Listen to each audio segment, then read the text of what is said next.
मुंबईलगतच्या मुंब्राजवळ लोकलमधून पडून 4 प्रवाशांचा मृत्यू। 2 लोकलमधल्या प्रवाशांचा धक्का लागल्याने 13 प्रवासी रुळावर पडले। मुंब्राजवळच्या धोकादायक वळणांनी घेतला 4 जणांचा बळी। किती दिवस जीव मुठीत घेऊन प्रवास करायचा? प्रवाशांचा रेल्वे प्रशासनाला सवाल। मुंब्रा स्थानकाजवळ घडलेल्या लोकल अपघाताची चौकशी होणार। घटना कशामुळे घडली याचा तपास सुरू। मुख्यमंत्री फडणवीस आणि उपमुख्यमंत्री एकनाथ शिंदेंची माहिती। लोकल अपघातानंतर आता स्वयंचलित दरवाजे बसवण्याचा रेल्वे प्रशासनाचा निर्णय। तर स्वयंचलित दरवाजे बसवल्याने प्रवासी गुदमरून मरतील, राज ठाकरे आणि जितेंद्र आव्हाडांचा आक्षेप। लोकल अपघातात मृत्यू झालेल्यांच्या वारसांना 5 लाखांची आर्थिक मदत। आपत्ती व्यवस्थापन मंत्री गिरीश महाजन यांची माहिती।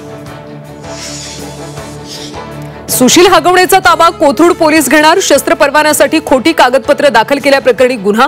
तर शशांक आणि निलेश चव्हाणचा ताबा वारजे पोलीस घेणार।